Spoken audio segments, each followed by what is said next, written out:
Hello everyone, in this video we will be talking about how this tool, eNCPT Google Spreadsheet tool, helps us in the nutrition diagnosis process, specifically in looking into the eNCPT and the comparative standard. The nutrition diagnosis process is usually the part that requires the most critical thinking.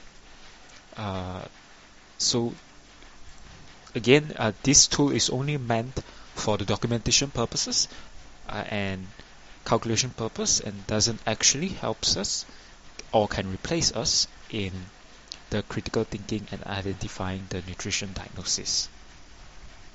So this tool does so in the tab that is here, named DX, underlined in purple. It has 5 major sections to it. This is the documentation part for the nutrition diagnosis, the comparative standard part, which also is tied with this other comparative standard that calculates equation.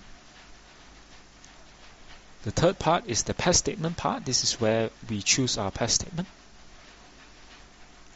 The next part is the eNCPT part. This is an AI that I tried, not an AI I think, it's something that I tried to do that helps us to identify the most likely nutrition diagnosis. I'll explain more on how it actually works later on. And then we have this section here, the reference section for activity factor, stress factor, and protein requirement. To its right is actually a helper column. That's not actually meant for any documentation purpose. It's just for the Google Spreadsheet to calculate things. So it's a background thing. Right, let's try to use this cell, this tab. So starting with usually the PES statement. In this PES statement, it is actually tied with the eNCPT here. Let me just call this as eNCPT PES statement generator. PES generator. Let's call this the PES generator. So if you choose any of the PES statement here, it will be displayed 3 of the things that you have choose will be displayed in chronological order at this PES section. And the way that this PES works is it will, according to the assessment data that you feed the Google Spreadsheet, generate the most likely PES statement for nutrition diagnosis. The way it works is by this. There are a fixed number of keywords that exist in the definition of each PES statement in the eNCPT system, as well as the description of each PES, of each nutrition diagnosis in its assessment categories. Anthropometry would have its own criteria, and FPF would have its own criteria. So I collected all of its criteria and designed the Google Spreadsheet to detect the keywords. If it matched the keywords, then it will put it as 1 match. If it match again, there will be 2 matches, 3 matches, so on and so forth for every single assessment categories. And those with the highest number of matches in keywords would come out here, will be arranged here. So there are 3 matches for the top number, followed by 2. Then these are the categories that actually matched. And so that's how it actually generates PES statements for you, by matching the assessment data fed into it with the existing eNCPT that are programmed into this spreadsheet. But there are a lot of problems with it because you have to use terminologies that are consistent with the eNCPT system, or else this thing won't work. And it has oftentimes not worked in my clinical placement experience, but it's something that I find sometimes works. And if you at some point find, there are suddenly nutrition diagnosis that actually display in here, but not the most likely according to this system, this PES generator, you can just tick that and it will choose. But please note that if the more assessment data that you feed it, the more that it will actually change. This arrangement here will actually change, means that even if you tick here, which was initially an inadequate oral intake, after you feed more data into it, might suddenly become inadequate enteral nutrition, and everything will just move over here. This would instead become inadequate enteral nutrition. Okay, but in the event, let's say, we did get something that's right. So what you do to ensure that it won't move around is you copy it and paste special, paste values only. This would eliminate the formula in this cell that causes it to display the nutrition diagnosis that you have ticked. Or there are no nutrition in the event that there are no nutrition diagnoses that are suggested, you can go instead, just press enter and you can start choosing. And you can also type keywords. Let's say I wanted to find food and nutrition knowledge deficit. So I'll first delete everything in here and then food and nutrition knowledge deficit. Then I can choose. And you see this etiology here, there are also options. I was able to design this Google spreadsheet to display only the etiologies corresponding with the nutrition diagnosis that's displayed on top of it. So this etiology for inadequate oral intake would be different to that of food and nutrition related knowledge deficit. Same goes with, let's say, if I choose inadequate parenteral nutrition, it will display here, and the etiology that I would choose would be different. So let's suppose the etiology of this person inadequate oral intake is physiological causes increasing nutrient needs. But we don't actually need the EG due to prolonged catabolic illness. Again, we can use copy and then paste special with paste values only. Then it will fix the content inside of it, and then you can further modify it due to CKD, for instance. Next is your signs and symptoms. These are things that you have to type in yourself, but you don't have to type in the as evidenced by, nor do you have to type in related to for the etiology part. You can just type in due to reason 1 and reason 2. Evidence 1 and evidence 2. Then when you move over here, all of the nutrition diagnosis would have been generated. Inadequate oral intake related to physiological causes increasing nutrient needs due to CKD as evidenced by reason 1 and reason 2.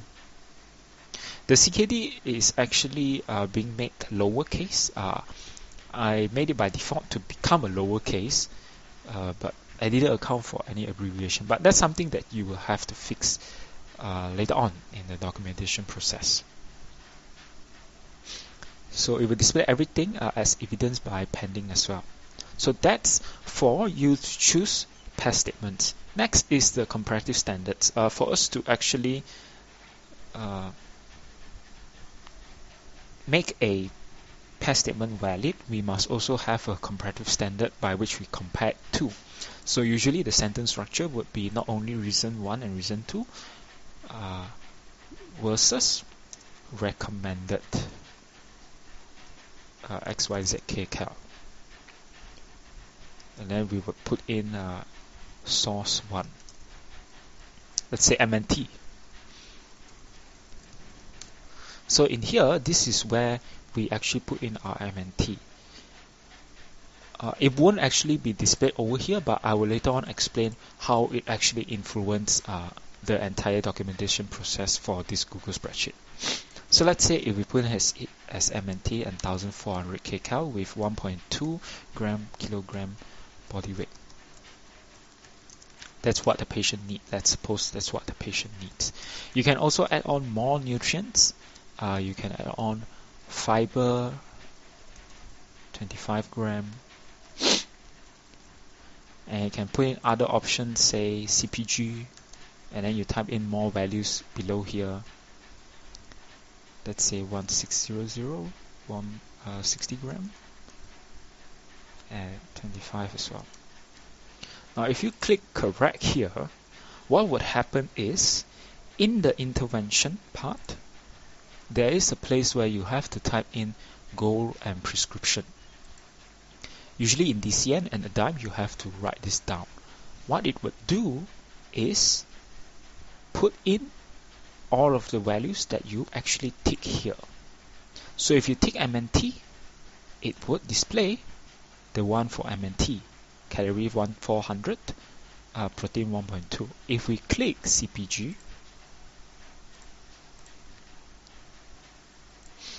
it would display 1660 grams, CPG 25 gram. If we use both sources,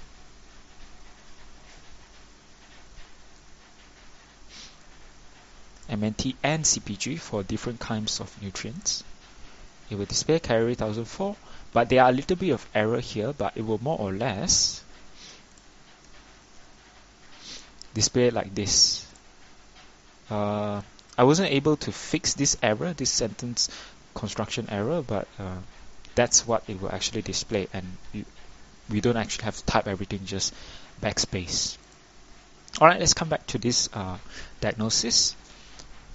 Next is our comparative standard. This is the part where the energy needed are calculated. You can use this here to adjust the stress and activity factor. Now it will default at 1. The prescribed kcal is what actually links with your FNHX over at the analysis table here. Prescribed is 1006. Let's try to change the value later on and see how it would influence the FNHX tab. Now you see this row here where you can choose to tick this. If you choose any of this tab, the Google spreadsheet would use that corresponding weight if that corresponding weight is there. So there are no IBW weight, there are no ABW weight, so nothing is being displayed there. So let's try this ABW weight. Let's go back to anthropometry and we'll see here, let's try. We want the patient to have a 25 BMI. His ABW should be 72.3. Now if we go back to the DX tab, you would see this is actually now 72 kilogram.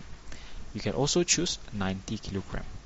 But you can only choose one weight at one time, and these are the values that would be used to multiply with the stress factor, activity factor, and injury factor, and sum total of this multiplication would be displayed here. So let's say this patient, we are using the actual weight for Harris.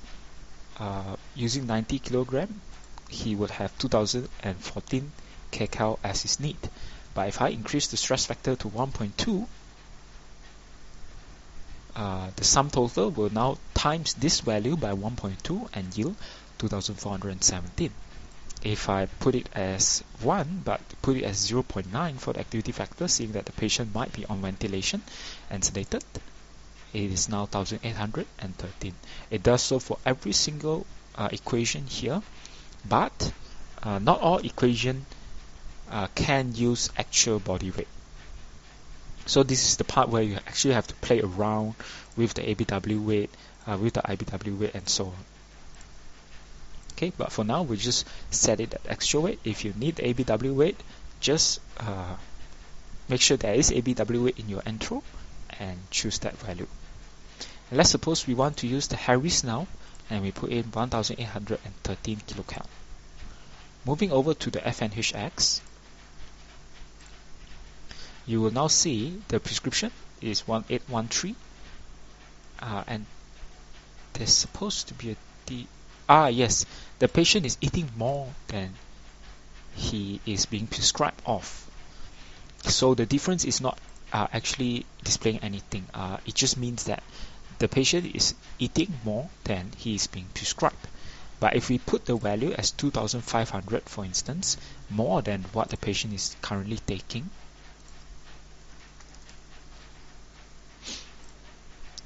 now the difference tab will actually display the patient is still at a 435 kilocal deficit. That is the usage of this analysis table, and the diet / prescription differences. The patient is actually only consuming 83% of his prescription. Okay, so that's on how this prescribed kilocal works. Let me return it to 2800 kilocal, and the next thing we'll be talking about is the quick method. So where do we actually put in the quick method kilocal? We will actually put it in over here. If you scroll all the way down, it's over here. This is for you to test out the range. So if you want to try 20 to 25 and you think, okay, it will be between 1800 and 2250, then I would like to put it in between. So I put this value 22 is the one that will be used by Google spreadsheet to display it over here. Times it by 22 is 1980. But if we times it by 25, it should be 2250, which is 2250. And stress factor is no longer relevant, so we are not using this value, and we should use this value instead if we are going for quick method. Some of the things that you can also put into here are values that are necessary for the other equations over here. For instance, Penn state and modified Harris-Benedict or burn injury sometimes would need all this temperature, max temperature, trauma, burn, percentage of total burn surface area, etc. For all these things, you will have to refer to the formulas, which are actually the equation logbook are written here. It will be very difficult to actually view it over here if you are on a phone. So what I would suggest is you would copy the cell and go into your WhatsApp or anything and then just paste it in.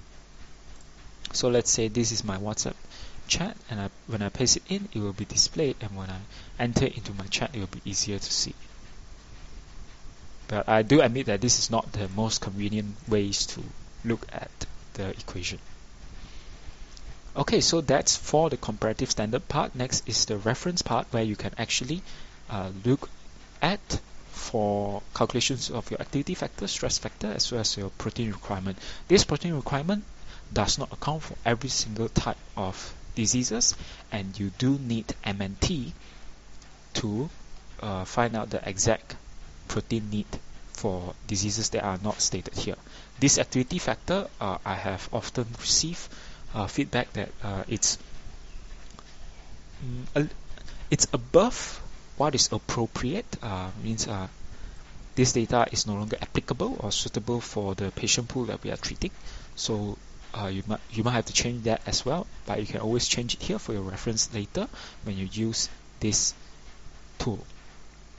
It also includes the fluid and fiber requirement formulas. There are 3 different formulas. All those things are required from the UNISA reference book. One final thing for the diagnosis is you see here case portfolio. When we prepare case portfolio, we often have to display the equation that we use for the calculations of the energy. The whole equation have to be shown. So since the equation will always be the same, just the kilogram and everything will change, so I made this thing where all you have to do is just tick, and when you come over to this CP1 and you scroll over to this comparative standard, the calculation of energy requirement will have a formula which would return the actual formula, Harris and Peterson catch-up growth. Reason being, the Harris and Peterson catch-up growth are both being ticked in the diagnosis area. Peterson is also ticked. So if I actually throw out the Peterson and we go back to CP1, there will no longer be Peterson. Peterson is gone. Okay, so that's the usage of that row under the case portfolio. Now there is one problem, is that these tables of equation doesn't actually account for all the equations we would use, and any equations that you would like to use in the future which is not invented now, you have to manually key in yourself into this Google spreadsheet. But that's the purpose that it is meant to serve for now. So to summarize, there are 5 major sections: the documentation section for forming sentences, the PES statement and eNCPT, PES statement generator, the comparative standard for you to calculate your energy requirement as well as type in your prescription, and finally your reference. Perhaps one question that you might have is, why do I have to type in this?